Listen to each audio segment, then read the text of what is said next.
My lawyer and wife conspired to destroy me, so I made them sign their own trap.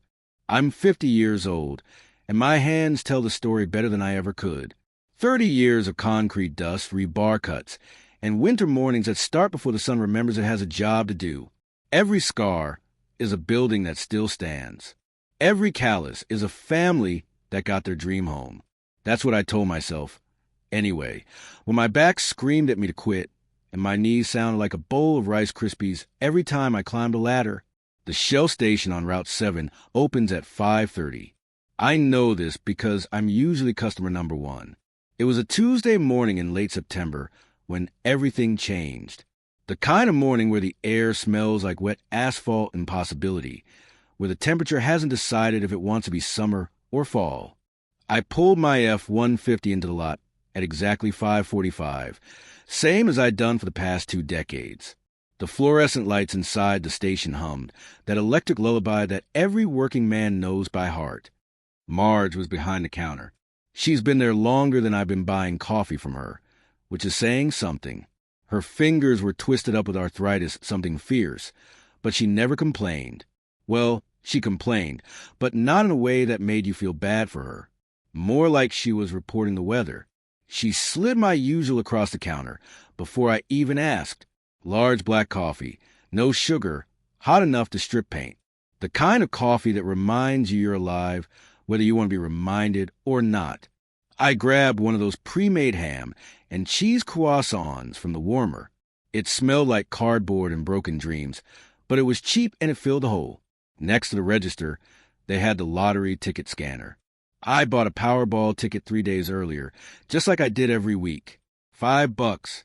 My only vice, if you don't count the occasional beer and the fact that I still thought my marriage meant something.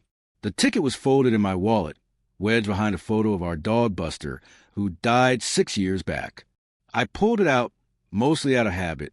The paper was soft from being carried around, and the numbers were starting to fade a little. I held it up to the scanner. The machine beeped. Then it froze. Then the screen lit up with words that made my vision tunnel. Claim at headquarters. My first thought was that the machine was broken. These cheap scanners always glitch out. But Marge looked over at the screen, and her eyes went wide. She grabbed the printout of winning numbers from under the counter, the one they post every drawing, and slid it across to me without saying a word. I looked at my ticket, then at the printout, then back at my ticket. 0317, 24, 31, 47, Powerball 19, every single number matched. $48 million. The world didn't stop exactly. It just got very, very quiet, like someone had wrapped my head in cotton wool. I could see Marge's mouth moving, but I couldn't hear what she was saying. My ears were ringing like I'd been standing next to a jackhammer for 8 hours straight. I looked down at my hands. These beat-up, scarred, cement-stained hands that hadn't held anything more valuable than a level in 3 decades. And now they were holding a piece of paper worth more money than I'd earn in 10 lifetimes. $48 million. My chest felt tight, not in a bad way. More like something that had been squeezing me for years suddenly let go. The weight of every mortgage payment, every equipment loan, every sleepless night wondering if the next job would come through, all of it just evaporated. I thought about Linda, my wife, 23 years of marriage. I pictured her face when I told her. How she'd cry, probably. Happy tears for once, instead of the frustrated ones I'd seen lately when I came home too tired to take her to that Italian place she loved. Finally, I could give her everything she deserved. We'd go to Italy like she always wanted. Rome, Florence, Venice. All of it. I could retire. Actually retire. Maybe buy a little cabin somewhere in Montana. Spend my days fishing instead of reading blueprints. I carefully folded the ticket back up and slid it into the deepest pocket of my wallet, right behind Buster's photo. My hands were shaking, not from fear, from something else. Something I hadn't felt in a long time. Hope. I paid for my coffee and croissant in a daze. Marge hugged me over the counter, which she'd never done before. She told me she was happy for me, that I deserved it, that guys like me never catch a break, and it was about damn time. Her eyes were wet. The drive home should have taken 12 minutes. I stretched it to 20. I needed to think, needed to figure out how to tell Linda, whether to tell anyone else. You hear stories about lottery winners who go broke or get sued or have every distant cousin crawl out of the woodwork with their hand out. I decided to keep it quiet for now. Just Linda. We'd figure out together like we always did. Our house sits at the end of a cul-de-sac in a neighborhood I helped build 15 years ago. 3 bedrooms, 2-car garage, big backyard with Linda's garden that she spent every weekend fussing over. I built that house with my own hands. Every beam, every nail, every coat of paint. It was supposed to be our forever home. I pulled into the driveway and cut the engine early, letting the truck coast the last few feet. Old habit. Linda was a light sleeper, and I'd learned years ago that if I woke her up before 6, she'd be cranky all day. Small kindnesses. That's what marriage is built on, right? Small kindnesses and shared dreams, and the promise that you'd take care of each other when things got hard. The garage door opener made too much noise, so I parked in the driveway.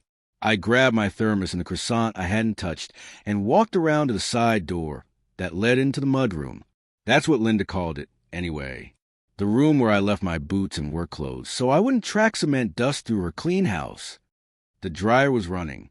I could hear it thumping away, and the sound covered my footsteps as I came inside. I bent down to unlace my work boots, my back complaining like it always did first thing in the morning. 50 years old, and I already felt like I was 70. But that was about to change, wasn't it? $48 million could buy a lot of physical therapy. Hell, it could buy a new back. I smiled to myself. Then I heard voices. Not the TV. The TV has a different quality to it, kind of flat and distant. These were real voices coming from the kitchen. I froze with one boot half off. Linda's voice, and a man's voice. For a second, I thought maybe she'd turn on the radio. But no, I recognized a man's voice. Brian, my corporate attorney. The guy I paid $200 an hour to keep my business clean. And he was in my kitchen at 6 in the morning. I felt my jaw tighten. Then my brain caught up with the rest of me. His car. I hadn't seen his silver Lexus in the driveway. Hadn't seen it on the street out front either, which meant he'd parked somewhere else. Down the block, maybe. Around the corner, where the neighbors wouldn't notice. Where I wouldn't see it if I came home at my usual time. They'd planned this. Planned for me not to know he was here. Brian Caldwell, my corporate attorney. The guy I'd hired 5 years ago when my construction company got big enough to need legal protection. The guy who came to our barbecues. The guy who Linda always said was so helpful, so smart, such a good friend to have. What the hell was Brian doing in my kitchen at 6 in the morning? I should have walked in right then. I should have opened that door and asked what was going on. But something stopped me. Some animal instinct that lives in the back of your brain. The part that kept our ancestors alive when they heard twigs snapping in the dark forest. I stayed in the mudroom. The dryer was loud enough that they couldn't hear me. I moved closer to the door that led to the kitchen. It was open a crack, maybe 2 inches. And I listened. Brian's voice came through first. Smooth, confident. The voice of a man who's never done a day of physical labor in his life. He told Linda to stop being sentimental. Told her to look at me, really look at me. Said I had chronic back problems and that in 5 years I'd be a ruin and she'd be changing my bedpans and giving up her life to take care of a broken-down construction worker. He asked her if that was really what she signed up for when she married me. The words hit me like a sledgehammer to the chest. Linda sighed. Actually sighed. She said Brian was right. Said she was tired of smelling dust in the sheets. Tired of me being too exhausted to take her anywhere nice. Tired of living like this. Then she asked a question that made my blood turn to ice water. She asked him how they were going to do it. Brian's answer came quick, like he'd been planning this for a while. He told her the scheme was simple. They'd wait for my Oak Valley project to finish. That was my biggest development. 23 houses in a new subdivision on the north side of town. Once those final payments hit my business account, they'd file for divorce. He'd already done an audit of my company. He said he could prove Linda was more than just a wife. She was a partner, a muse, a creative force behind my success. He said they'd take 60% of the company, the house, and all the liquid cash. I'd get to keep my pickup truck and the mortgage debt. I stood there in the mudroom with one boot on and one boot off, and I felt something crack inside my chest. Not my heart, exactly. Something colder than that. Something structural. This wasn't some affair that got out of hand. This wasn't passion or midlife crisis or whatever else I might have tried to understand. This was a business plan, a hostile takeover. They'd been sitting in my kitchen, drinking my coffee, planning how to dismantle my life like it was a building schedule for demolition. I looked down at my hands. These hands that built the house they were sitting in. These hands that signed every paycheck that kept Linda comfortable. These hands that shook Brian's hand at every Christmas party, trusting him with my company's legal work. I'd built my whole life on the idea that if you worked hard and played fair and kept your promises, things would work out. I'd built it on the idea that marriage was a partnership, that your lawyer was your advocate, that loyalty meant something. Turned out I'd built my life on sand. The ticket was still in my wallet. $48 million. If I walked into that kitchen right now and confronted them, if we got divorced in the heat of this moment, the courts would split that ticket right down the middle. Linda would get $24 million for planning to destroy me. The math was simple. Brutal, but simple. I couldn't let that happen. In construction, there's a principle we live by. If you find rot in a load-bearing beam, you don't just paint over it and hope for the best. You don't patch it and pretend it's fine. You tear out the whole structure and rebuild it right, or the whole building comes down on your head someday. My marriage was rot. My lawyer was rot. If I didn't act carefully, if I didn't think this through, they'd take everything. But I was a builder. I knew how to read blueprints. I knew how to see 5 steps ahead. I knew how to tear something down and make it look like it was always meant to fall. I backed away from the door without making a sound. My half-unlaced boot stayed quiet on the tile floor. I picked up my other boot and carried it in my hand, moved through the mudroom like a ghost, out the side door, across the driveway to my truck. My hands weren't shaking anymore. They were steady, cold, calculating. I sat in the driver's seat and let the morning sun hit my face through the windshield. Linda's voice was still in my head, tired of the smell of dust, tired of me being broken down, ready to cash out while I still had value on paper. Fine. I pulled out my phone and scrolled through my contacts. Found Sam's number.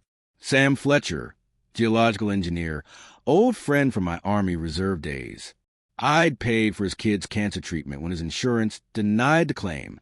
He owed me. More than that, he was loyal in a way Brian would never understand. The phone rang twice before he picked up. His voice was groggy, confused why I was calling this early. I didn't waste time with small talk. Told him the plans had changed. Told him I needed him to find a way to bury my business on paper, legally, and I needed it done fast. Needed it airtight. There was a pause on the other end. Then Sam asked me if everything was okay. I looked back at my house, at the bedroom window where Linda was probably still asleep, or maybe still in the kitchen with Brian, refining their strategy to carve me up. I told Sam everything was fine. Better than fine. I just needed him to trust me and move fast. He said he'd do whatever I needed. I thanked him and hung up. Then I started the engine, backed out of the driveway, and drove away from the house I'd built with my own hands. Away from the life I thought I had. Away from the woman I thought I knew. The ticket was still in my wallet. $48 million. And now I had a plan. Sam met me at the Oak Valley site at 7 the next morning. He pulled up in his beat-up Tacoma, the one with the geology equipment rattling around in the bed and the faded university sticker on the bumper. He looked like he'd been up all night, which he probably had. Dark circles under his eyes, thermos of coffee in one hand, concern written all over his face. He wanted to know what was going on. Why the urgency? Why I needed him to bury my business on paper. I didn't tell him everything. Didn't need to. Just told him my marriage was over, and I needed to protect what I'd built from people who wanted to take it apart. He understood that. He'd been through his own divorce 8 years back, the kind that leaves scars. The Oak Valley development stretched out before us like a promise about to be broken.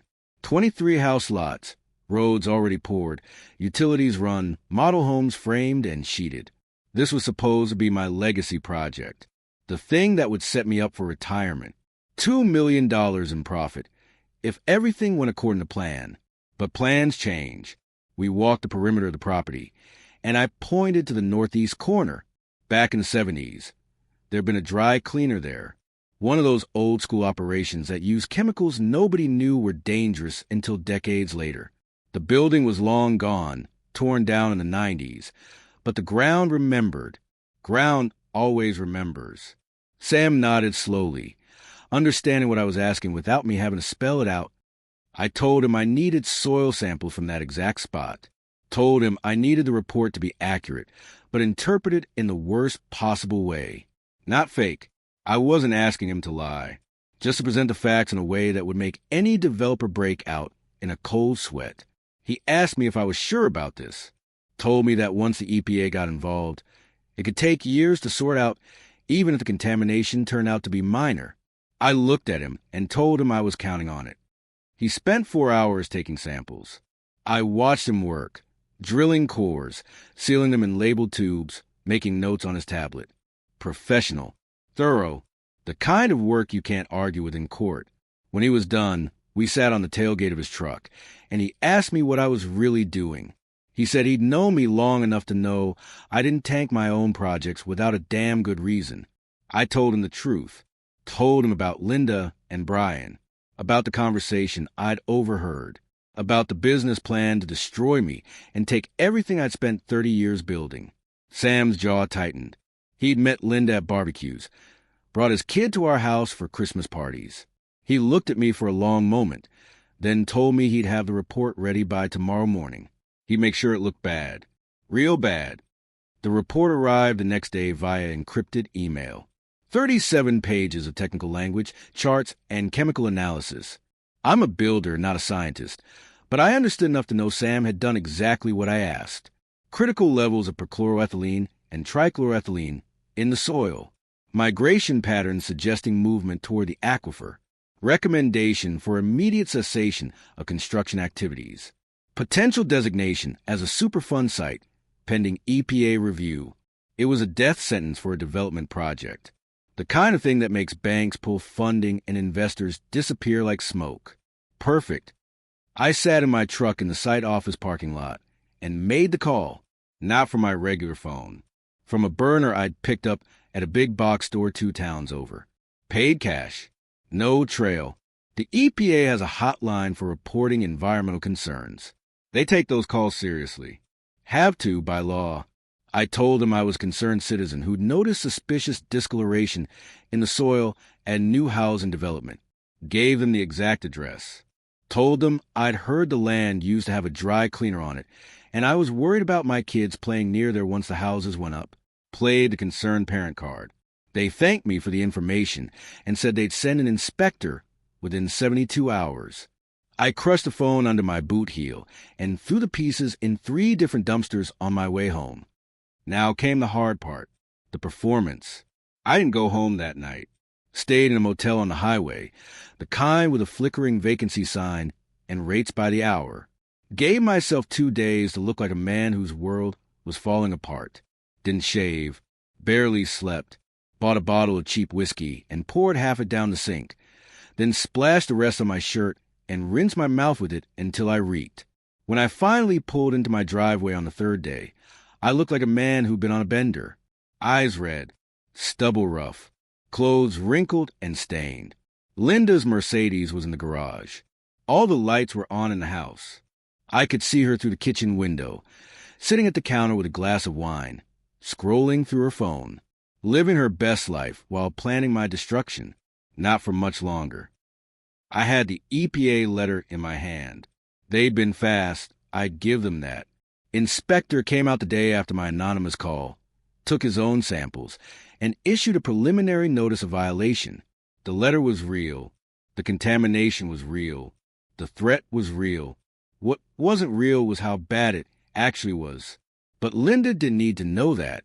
I walked into the garage, letting the door slam behind me. Linda looked up, and I watched her face change. First surprise, then disgust at the state I was in, then concern. The kind of concern a business partner has when their investment starts going south. I threw the letter on the kitchen counter. It landed next to her wine glass, the official EPA letterhead facing up. I told her it was over. All of it. The project, the company, everything we'd built.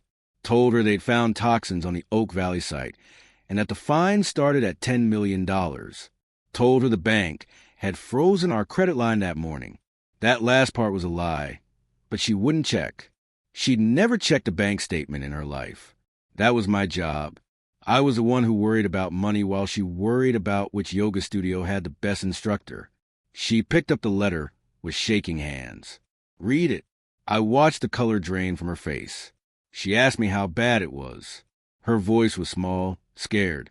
I almost felt sorry for her. Almost. I leaned against the counter and told her the worst part. Told her that the bank's attorney had explained that in our state, environmental fines could pierce through corporate protection and go after personal assets of the owners. Told her that meant everything.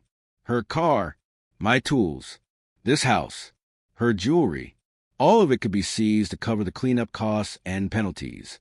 I'd done my research. It was technically possible, though rare, but possible was all I needed.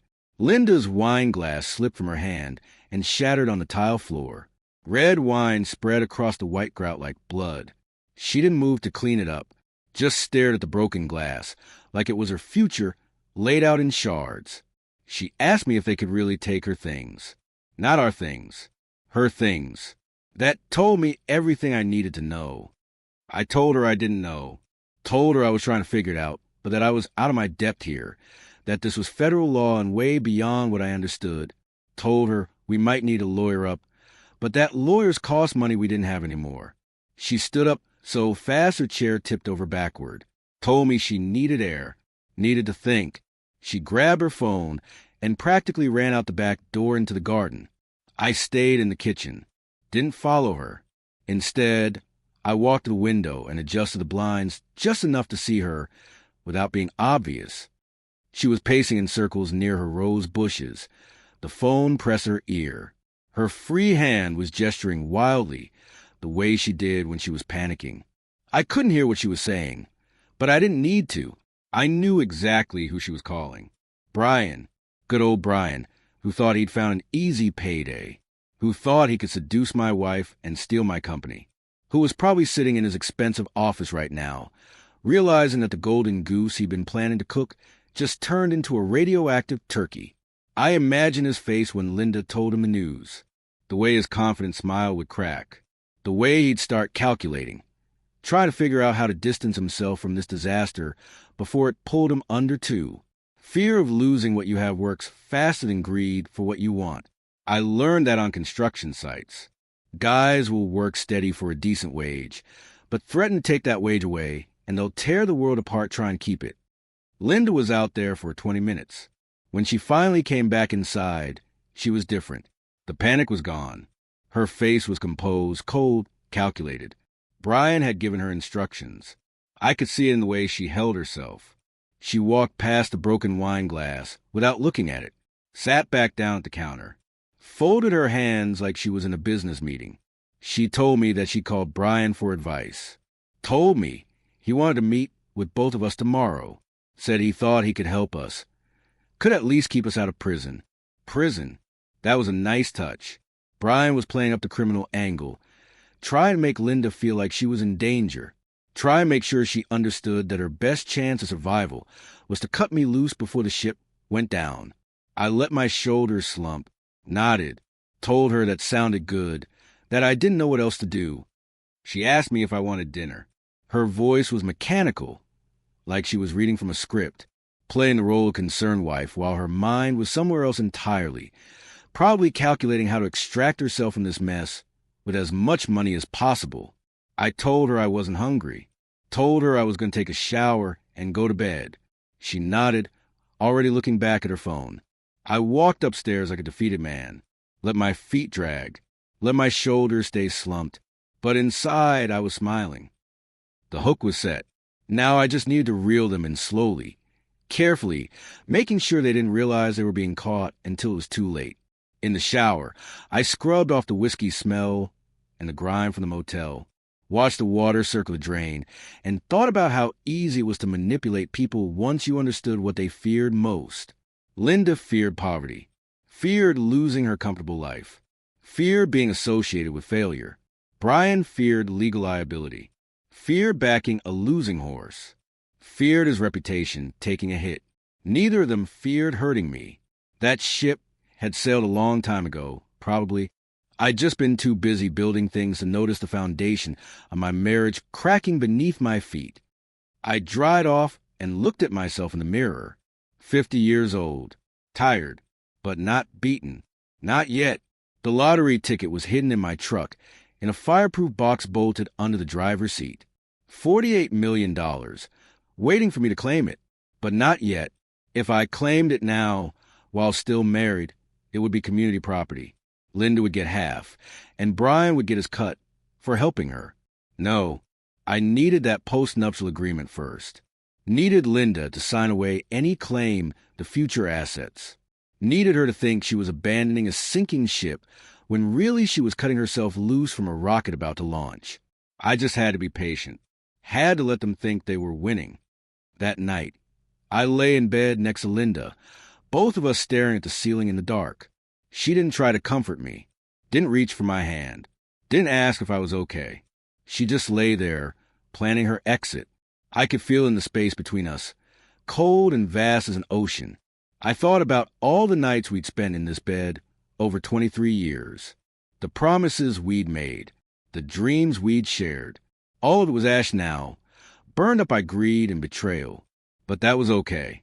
You can build something beautiful from ash. Just had to know how to mix it into the concrete. Morning came with pale light through the curtains. Linda was already up, already dressed, already ready to go see Brian. She'd put on makeup, done her hair, dressed like she was on a job interview instead of a crisis meeting with our attorney. I pulled on jeans and an old work shirt, played my part. We drove separately. She didn't want to ride in my truck, said she had errands to run afterward.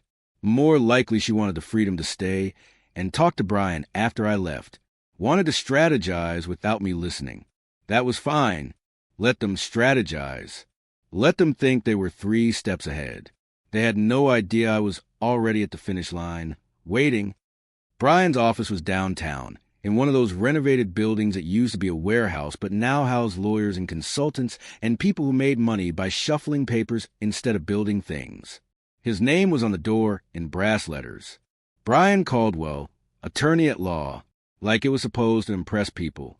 Linda was already in the waiting room when I arrived.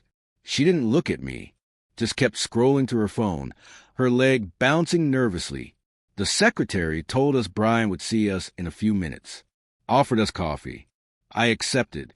Linda declined. She was too wired for caffeine. Probably. We waited. The office was quiet except for the hum of the air conditioning and the soft jazz playing through hidden speakers. Everything designed to make you feel calm, like whatever problem you had could be solved with the right paperwork and the right fee. Finally, the secretary told us to go in. Brian's office was exactly what you'd expect.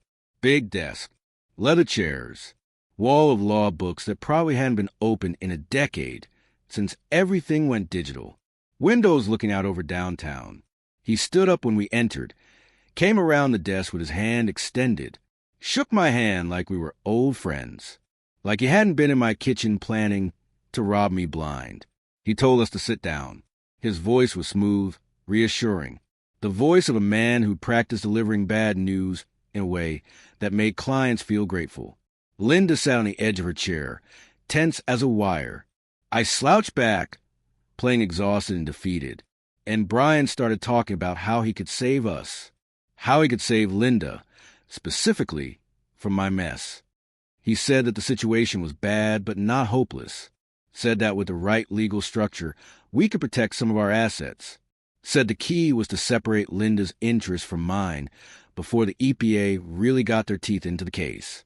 He slid a document across his desk, thick, official-looking, the kind of thing that changes lives. He called it a post-nuptial agreement. Said it would clarify the division of assets and liabilities, would make sure that Linda wasn't held responsible for my company's environmental problems. I picked it up and pretended to read it, but I didn't need to pretend interest.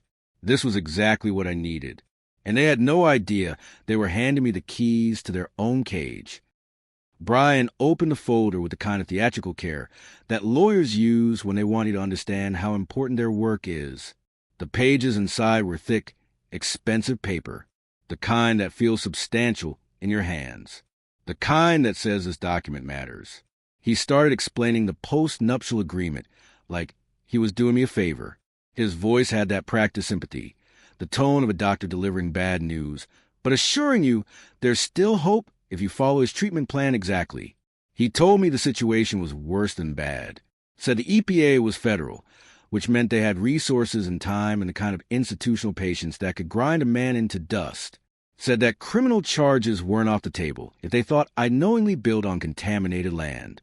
Said the only way to protect Linda from my mess was to create clear legal separation. The agreement was simple on the surface.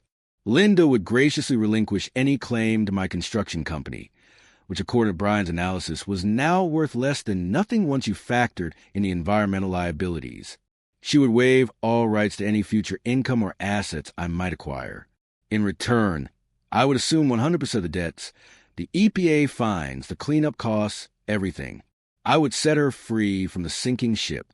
Brian slid the document across the desk toward me. His manicured fingers left no prints on the expensive paper. He probably rehearsed that move in the mirror. He pointed to specific clauses. Use terms like indemnification and liability waiver and future consideration. Big words that all meant the same thing. Linda gets out clean, I go down with the ship. What he didn't understand, what neither of them understood, was that the clause about future income and assets was exactly what I needed.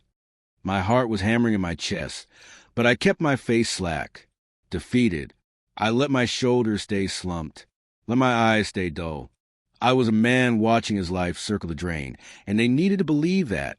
The lottery ticket was still hidden in my truck. $48 million. If I stayed married and claimed it, Linda would be entitled to half under community property laws. $24 million for planning to destroy me. But if we signed this agreement now, if Linda formally waived all rights to my future income and assets, and then we got divorced, and then I claimed the ticket after the divorce was final, that money would be mine alone, completely protected.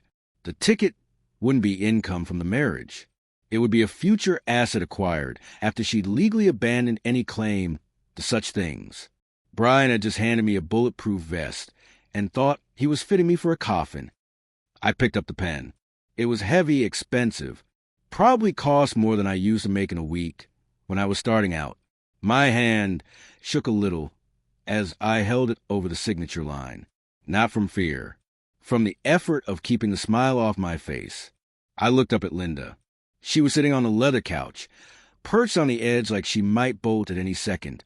She wouldn't meet my eyes, just kept looking at Brian, then at the papers, then at her hands. I asked her if this was really what she wanted. Asked her if she really wanted to leave me like this, when I was at my lowest point. Reminded her of our wedding vows, the part about for better or worse, for richer or poorer, in sickness and in health. That's when she snapped. Linda stood up so fast she knocked over the decorative pillow next to her. Her face was red, her voice was shrill, and every word came out like a slap. She told me to stop being pathetic, stop trying to guilt her, stop pretending this was about love, when it was really about me being a failure, who couldn't even check the land before building on it. She said she wasn't going to spend the rest of her life poor, because I was too cheap to hire proper environmental consultants. She said she deserved better than watching me turn into a broken-down old man with nothing to show for 30 years of work except debts and regrets. She told me to sign the papers, called me a loser. I let the words hang in the air for a moment, let the office fill with the echo of her contempt. Brian shifted uncomfortably in his chair, probably not expecting her go quite that hard, but not stopping her either. I sighed, long and deep. The sigh of a man who's given up fighting, who's accepted defeat, who's just trying to minimize the damage now. I lowered my eyes to the signature line, clicked the pen, and signed my name. Brian practically lunged across the desk to grab the papers, like he thought I might change my mind if I had 3 more seconds to think about it. He pulled them to the side of the desk, checked my signature, made sure it was legal and binding. Then he smiled, that predatory smile that lawyers get when they've closed a deal in their favor. He told me he'd file the paperwork immediately, said that Linda would be protected within 72 hours, said I'd made the right choice. I stood up, nodded, shook his hand one more time, even though touching him made my skin crawl. Linda didn't offer her hand, didn't even look at me.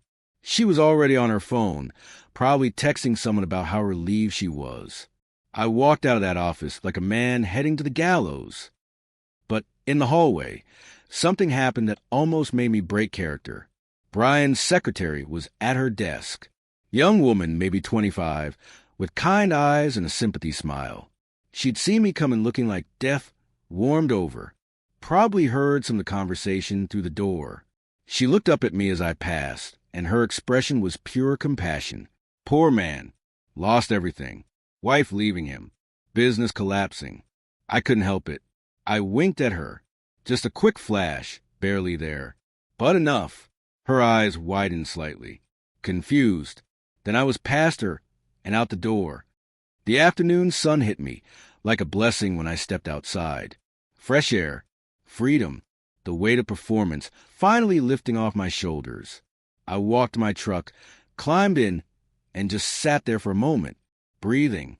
The leather seats were hot from the sun. The steering wheel almost too warm to touch.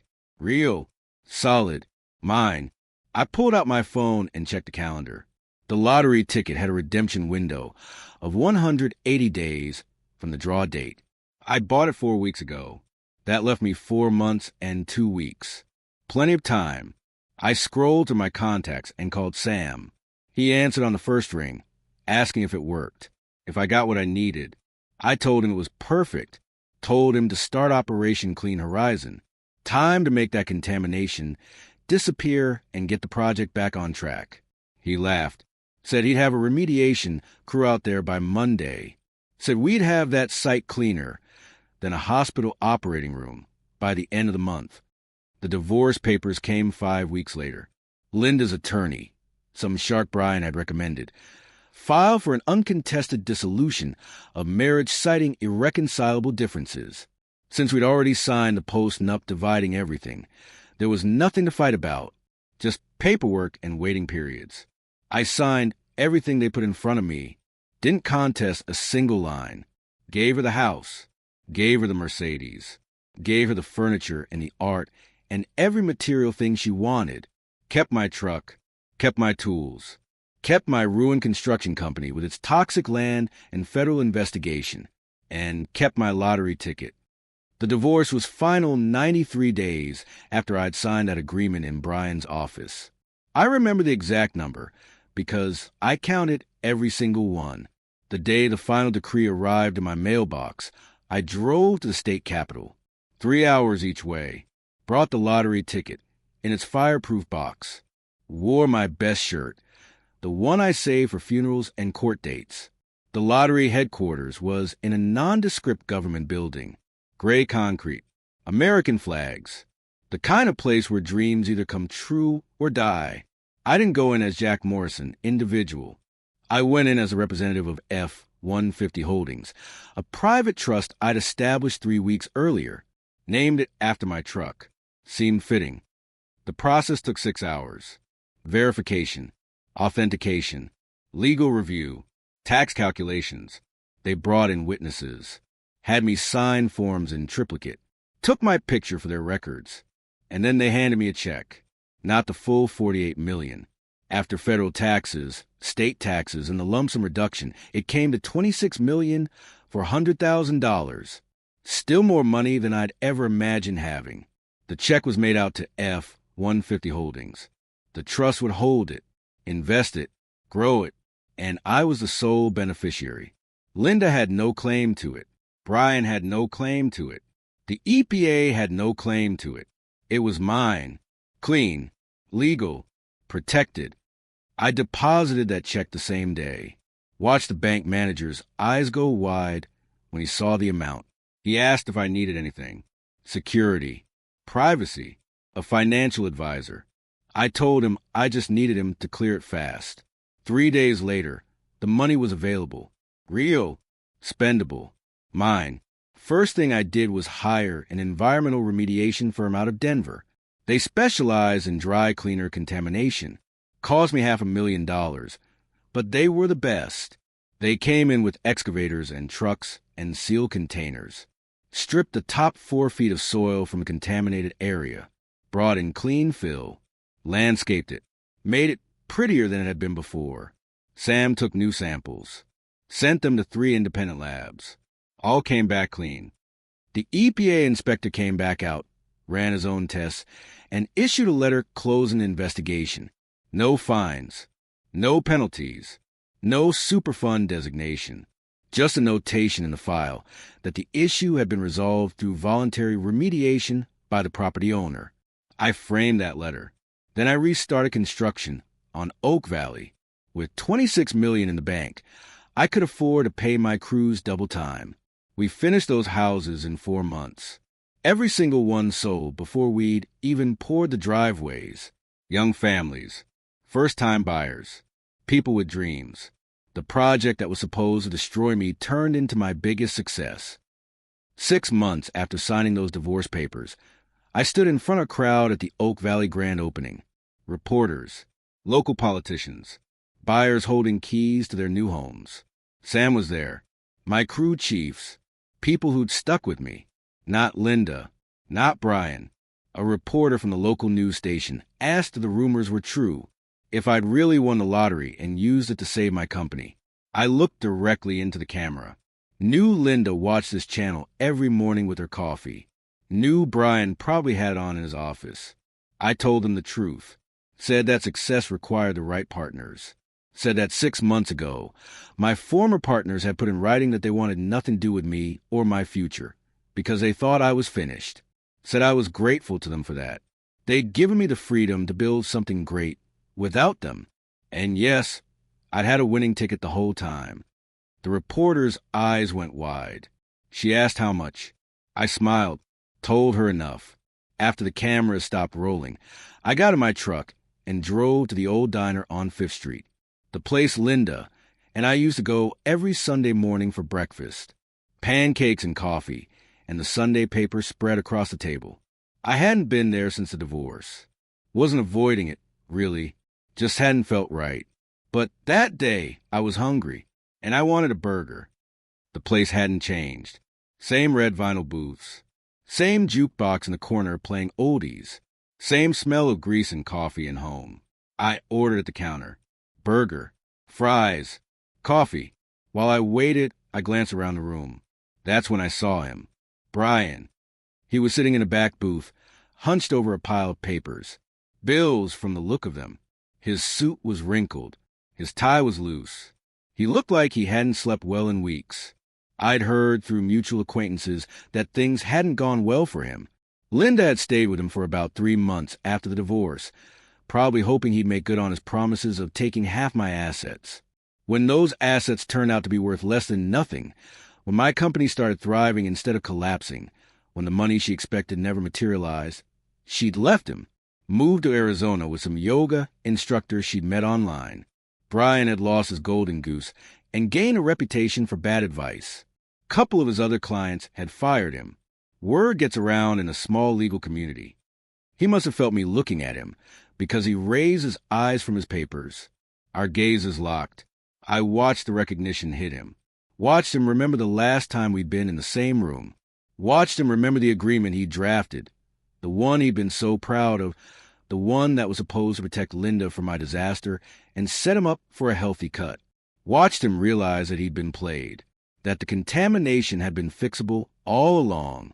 That the company he'd helped Linda abandon was now worth 10 times what it had been.